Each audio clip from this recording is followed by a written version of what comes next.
Welcome to the Google Teacher Tribe podcast, your source for the latest news on Google for education, tips, tricks, and teaching ideas you can use in class tomorrow.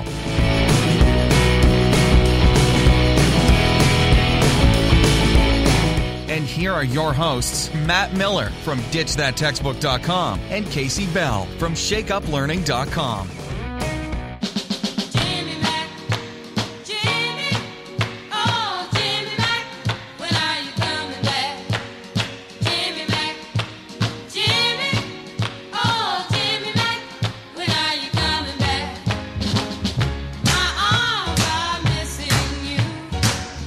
Casey, what is this song? It's like Jimmy Mac.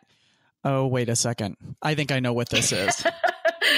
Yes. So, the things that are in my mind, the things that take up all of this useful space are not all that useful, but they're funny.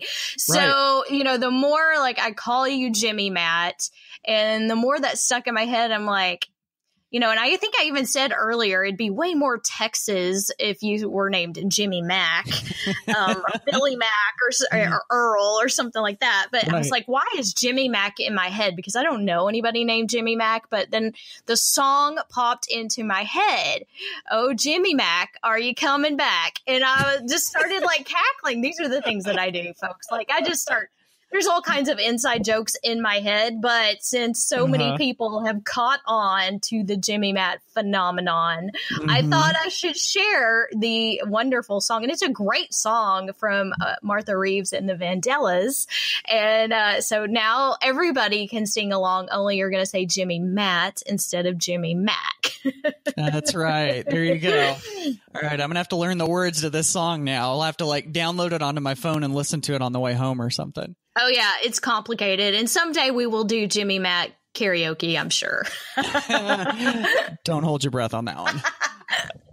So we actually have a non-Jimmy Mac related, non-music related episode for you all today. And we're going to be talking specifically about Google Forms add-ons. So if you do Google Forms, which is obviously Google's survey tool, there's a lot more that it can do.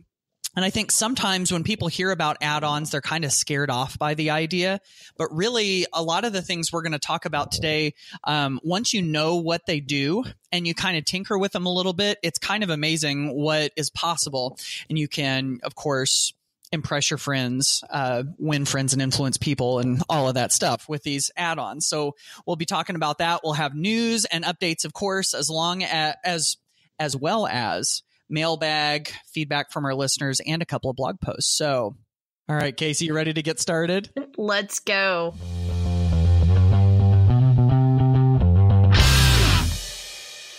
All right, let's dig into some Google news. And one thing that has come across our desk, so to speak, on Twitter has to do with this really cool YouTube channel that we have stumbled upon. Google for Education tweeted out about this, and it said, check out Project Upgrade, a video series from the Merrill twins, where they set out to design, code, and build with the help of some brilliant female coders, engineers, and mentors from companies across STEM, which sounds like such a cool thing. And if you go check out this YouTube channel, you'll see that they have a variety of these little videos.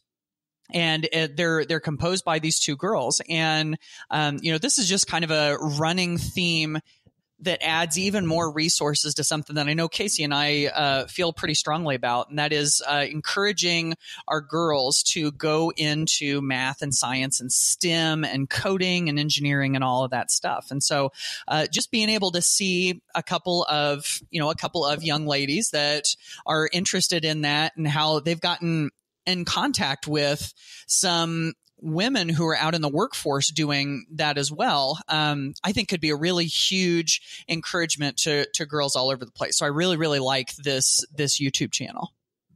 Yes, I love this idea. And so the link in the tweet actually goes to their playlist. So there's really fun ideas here. And I love the fact that it's so easy now for students to publish and share things on YouTube or whatever platform it is. But for us to be able to share this and then to pass this on to our students as an example. So, helping other students in our classrooms to access these types of resources and let them know, hey, this is a possibility, whether you want to code, whether you want to have a YouTube channel, whatever it is. So right.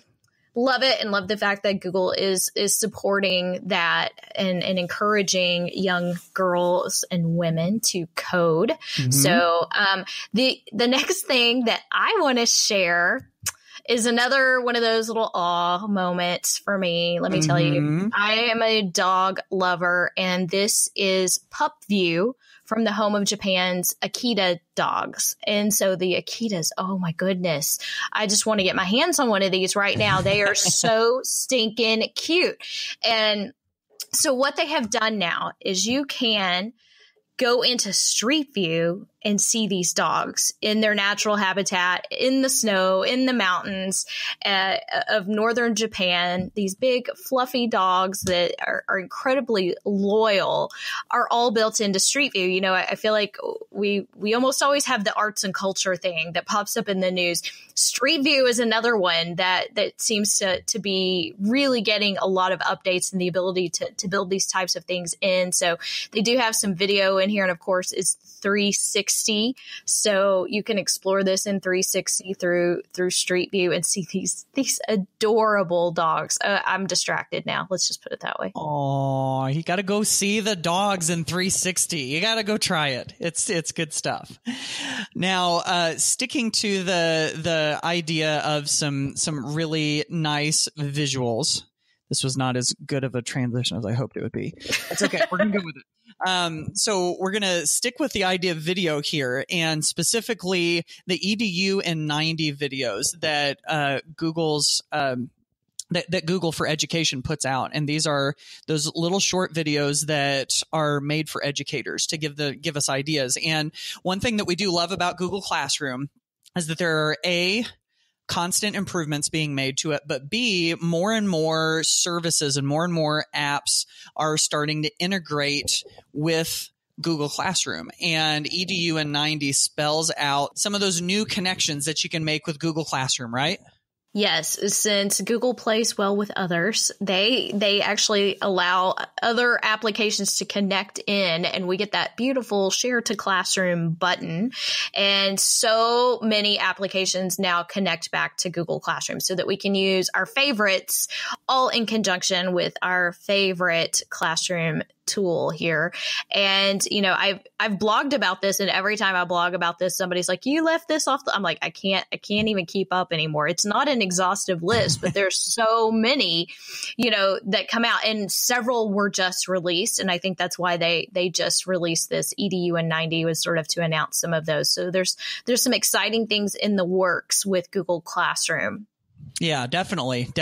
And that's always such a high interest thing, I know, for everybody in the tribe, it seems. So, and of course, if you want to get more details about any of these news and updates, you can go to our show notes at googleteachertribe.com/49.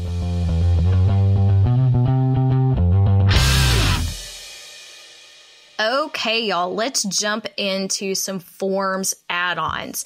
But before we really go deep here, I want to make sure that everybody understands what we're talking about. So you may be new to add-ons, and you may be asking yourself, what are these? Where do I find them? That sort of thing. So let's just cover the basics here. So add-ons are basically these third-party tools that connect into your favorite G Suite applications. So they are developed by all kinds of people, sometimes even teachers create add-ons, and they go into what they sort of call the add-on store. And you'll see a lot of similarities between the way we talk about add-ons and when we talk about extensions. Although extensions are different, that's specific to Chrome. These are things that work within the application, and they're different. So the things that work in Forms, are not the same that work in Docs and Sheets and those other things. But we do have add-ons for Docs, Sheets, Slides, and Forms. Did I leave anything off? I think that's it. I think that's it, yeah. So, and slides is relatively new. We've talked about that before. But with forms, we have a whole other sort of set of tools that appear when you really go into the add-ons. So if you're wondering where to find them, first go into forms. And if you're not familiar, you can go to forms.google.com just to go to the homepage. But in forms, you're going to look for the little puzzle piece. And so the puzzle piece is for add-ons. So if you have any add-ons installed, those will show up there. If you don't have anything, because this is new to you, you're going to go into the 3 dots and look for the puzzle piece there. And this sort of confuses me. I wish they would move this over to get add-ons and where the add-ons are stored to be in the same place. But because I always tend to forget where it is, and it's the 3 dots. And so when you click on add-ons, that's your little gallery that's going to pop up with recommendations of different add-ons to install. And just like in the other places where you go, whether you're in Chrome or whatever, you're going to see the green button. Or wait, is that the right color? I already have that one installed. When you don't have it installed, it's blue. Right. And then you can click on it. And I have yet to see a forms add-on that is paid. So these are mostly free, so don't worry about that. But that's the general gist of it. And it'll ask for permission when you install it and all of that. Now, the other thing that I know is going to come up, because Forms is a powerful tool, but when it connects to Google Sheets, it becomes even more powerful, because once we have that data, there's so much we can do. But for today's episode, we are specifically talking about add-ons for Forms. And we will cover add-ons for Sheets at a later date. So, because I know everybody's going to be like, oh, but I use Autocrat and I use this. So we're going to stick to Forms for today's episode. Yes, absolutely. Trying to simplify life as much as possible. So, yeah, so let's dig into some of these form add-ons. And I know once you get your brain wrapped around what add-ons are, this is the way that I was. Once I started to realize what they were, I basically saw them as they're kind of like additional superpowers that you can give your forms, or in other tools, additional superpowers you give Sheets or Docs or whatever. And so we're going to take a regular form and figure out what is a superpower that you can give it. And the first one I wanted to talk about was one called Choice Eliminator 2. And so Choice Eliminator 2, it's one of the it's a pretty popular, pretty well used, I think, Google Forms add-on. And here's basically what it does. Imagine that you've set up a form for parent-teacher conferences, and you have it set up so that there is a question, like a multiple choice question with the little buttons next to it for the different times that you're going to offer parent-teacher conferences. Let's say at 3 o'clock and 3:30 and 4 o'clock and 4:30 and so on and so forth. Now, if you sent that form out and you let people sign up, what's to stop them from all signing up at the same time, right? You'll have like 5 people show up at 4 o'clock and go, oh, this was a really bad idea. But if you install the Choice Eliminator 2 add-on, what it will do is it will let you limit how many people sign up for each slot. And so you could have, 1 or 2 or 3 people for the same option, or you could just, in this case, if it was parent-teacher conferences, you just want it to be 1. And so once that one has been signed up for, Choice Eliminator will, ready for this, eliminate that choice out of all of the possible options for anybody else that signs up. So if you have 10 time slots and you have 8 parents that have signed up, the next parent that comes along, guess how many time slots are going to be there? Just 2. So having that available really gives you some flexibility and really makes your life a lot easier. I'm all about making my life easier, right? And especially making teachers' lives easier. Yes. That's a great one. And of course, it's great for having students sign up for, writing conferences and different things like that too. So Choice Eliminator is a great one. Another one that I wanted to share, and you'll see this one probably highlighted when you go in, but it's called Form Publisher. And so one of the really common questions that I get about Google Forms is, how do I see what I submitted? Right. And especially if it's a pretty long form, sometimes you spend a lot of time. Maybe it's a proposal that you're sending in, or maybe students are composing short answers and things like that. But you want the respondent sometimes to see what they actually shared. And so what Form Publisher will allow you to do is publish those answers to the form in another format. And so it gives you a few different options. So again, when you go into your three dots and go to add-ons, most likely you're going to see Form Publisher somewhere near the top here. It's got a purple icon. And you can watch the video, they have a video that will walk you through every step of the way. But it's going to allow you to save those submissions either as a doc, a sheet, a slide, or a PDF document. And then you can email it to whoever submitted it. And so this actually can be used for a lot of different ways, but in one way, it's something that I've used Autocrat inside Google Sheets for. You can do something similar there, but this is built into Forms. And that allows me, for instance, when I have proposals for a conference, that's something big because people don't always remember what they submit. Tip, you should always draft it somewhere else and copy and paste just in case. But a lot of people can't remember or like, I don't know what I submitted, and you want to see that in a format. The other thing is I have used Forms to have teachers submit lesson plans. Well, it's kind of hard to view inside a sheet and other places. You want to see it in a one sheet format. And so those types of things that you're gathering in your form, whether that's survey data, whatever it is that you're gathering from students or parents or the community, can then be published into a doc, sheet, slide, or PDF. Now, I'll tell you, I haven't tried all of these yet, so I'm definitely not an expert. So if anybody out there in the tribe has some tips for Form Publisher, or if you've tried it, especially with the slides, because a lot of people ask that question, how to publish something onto a slide. So I'm interested to see who's tried that. Yeah. And I know with Form Publisher, there really are some cool implementation ideas for it. Like, you've got the standard essay that students have to do a lot of times, like your introduction and your 3 ideas and your conclusion. And I know some teachers love that and some teachers despise it, but it is still a very real thing in classrooms. And think about if you had to help students get used to that, if you had a form that said, what is your main idea? What are 3 of your 3 of your big points that you want to make? And it just kind of walks them through question by question. And then whenever they're done, it's gathered all of those pieces of that essay, and you can use Form Publisher to kind of like put it all in place. This is something that I've seen teachers use Autocrat to do, and I could see doing something similar to that with Form Publisher maybe. But also another thing is, kind of like what you were saying, Casey, if you've got professional development or even in the classroom, if you want to have your teachers or your students reflect on everything that they've learned and then email them their copy of those reflections that they can hang on to for later, that could be really powerful. So yeah, Form Publisher, definitely a good one. Now there's another one I wanted to talk about. This is kind of neat too.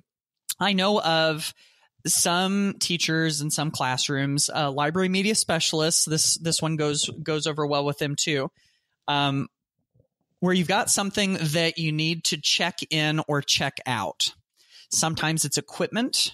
Sometimes it's students, like if they go to the restroom or if they leave school or if they need to leave class or whatever. There's a really neat way to do this in Google Forms, and you can use the Check It Out add-on. And so the Check It Out add-on basically works like this. So you've got a list of either students or Chromebooks or books or some sort of equipment or whatever. And what the Check It Out add-on will do is it will create 2 headings. It'll create an in heading and it'll create an out heading. And basically what you have someone do is load up this form, put their name in it, and then like, let's say you've got some Chromebooks that they can check out. They just click on the one that they're about to check out and submit the form. And then once it does that, it moves that Chromebook from checked out to checked in, or from checked in to checked out. So it's a really neat automated way for you to keep track of your equipment. It could even be used, like I said earlier, for students as kind of like a bathroom or a checkout, check-in type of log, so to speak. So that's one that could really make your life easier too, I think.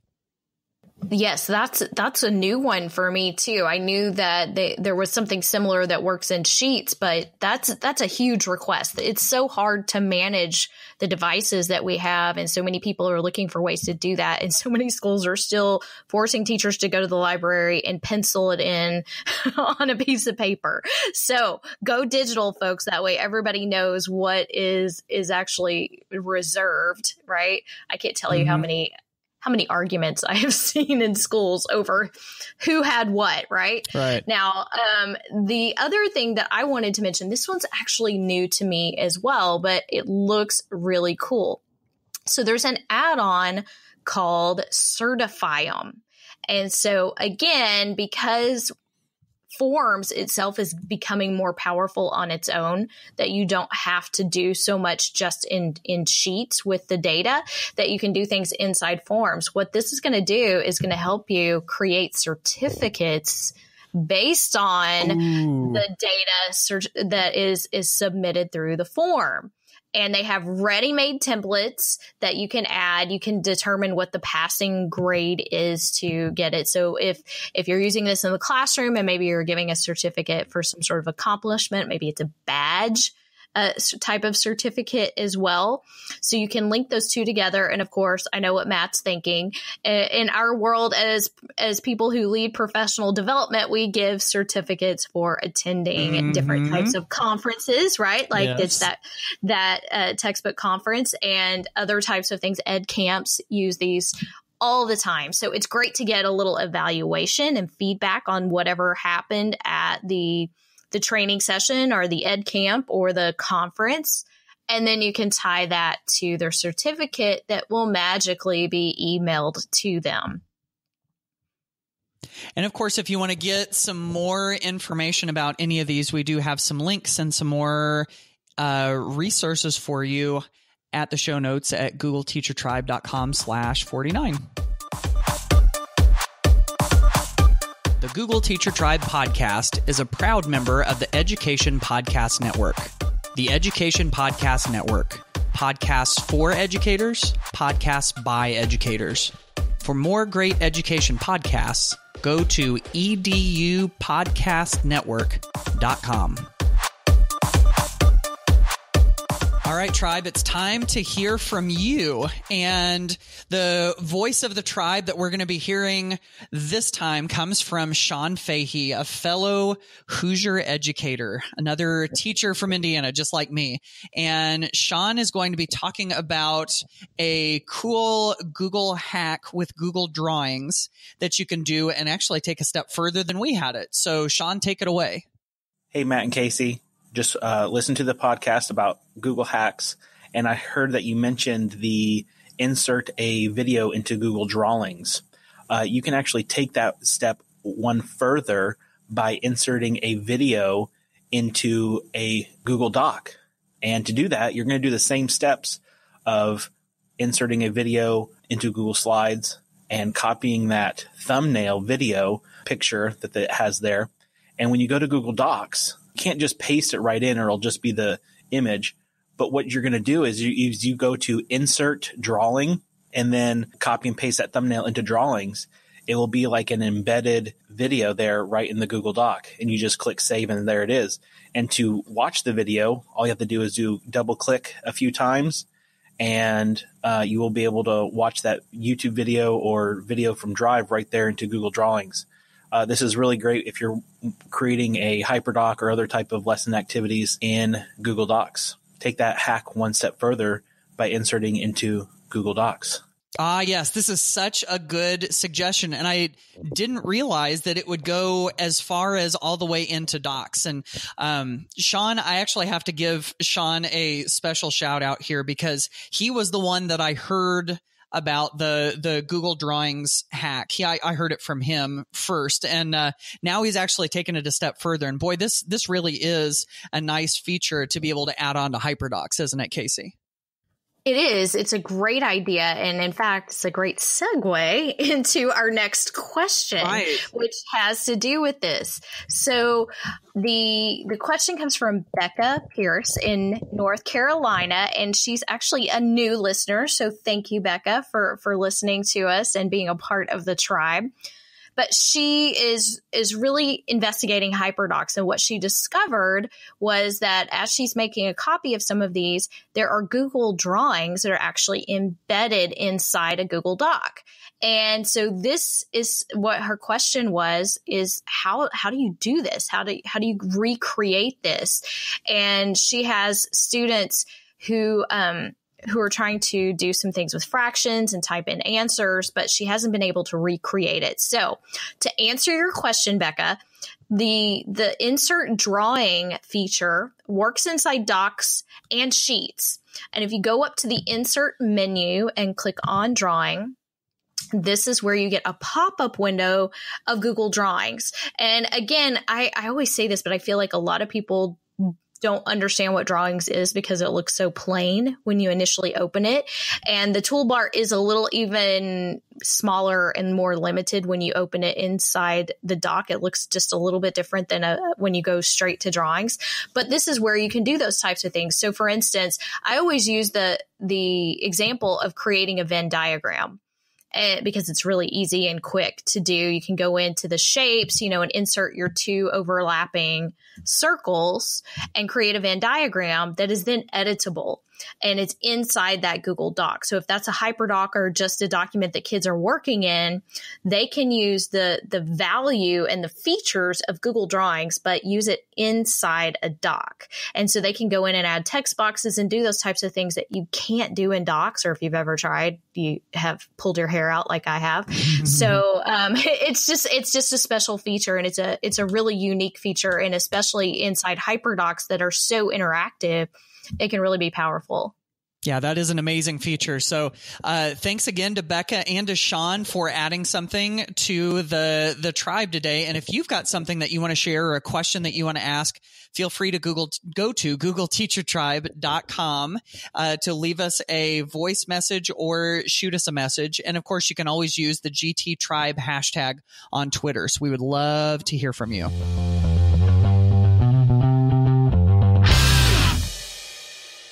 Let's take a look at what's going on the blogs and in the blogosphere, as we like to call it.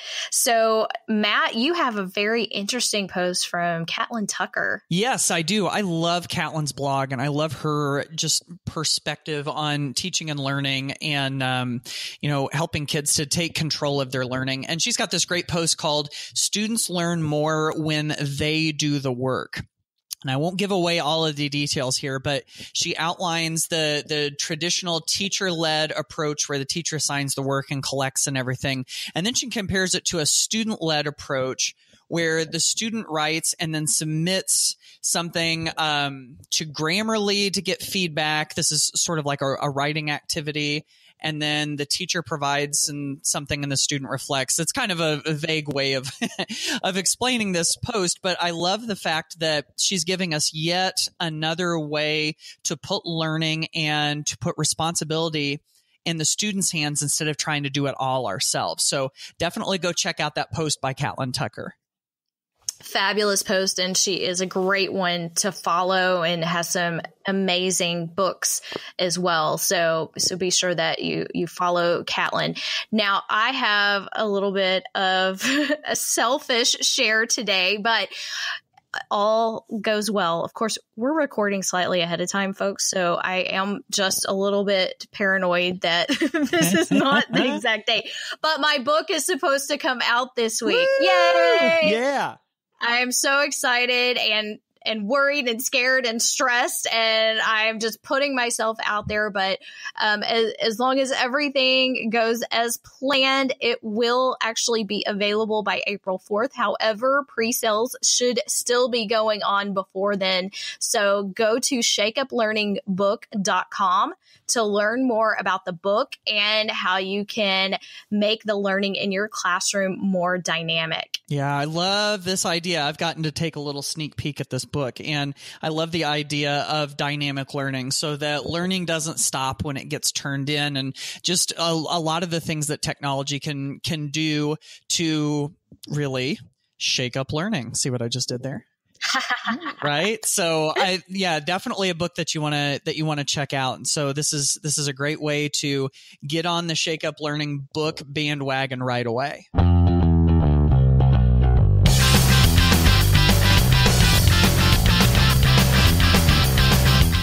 All right, folks. So now you have some new Google Forms superpowers. Like I was saying earlier, you can impress your colleagues, impress your students, impress your friends with all of the things that you can do with forms that it wasn't intended to do originally. And so if some of this stuff is new to you, definitely go tinker with it a little bit. Go maybe install one of these add-ons and just give it a shot and see how it works. And you may find that they're not as scary as you may have thought that they were. Yes, and absolutely. Let us know what you find and discover, because we barely scratched the surface. Mm-hmm. We covered 4 just because we don't have enough time in this episode to cover everything and really go into depth. But we learned just as much from you as you learned from us. So please keep sharing and let us know what your favorite add-ons are for forms or for anything else. We love to continue to make that connection. And of course, if you're a fan of the show, please leave us a little bit of a review on iTunes if you're listening in iTunes, and that helps other teachers find us as well. Yeah, so we are putting a bow on another episode, and we will see you next time on the Google Teacher Tribe podcast. Bye, y'all.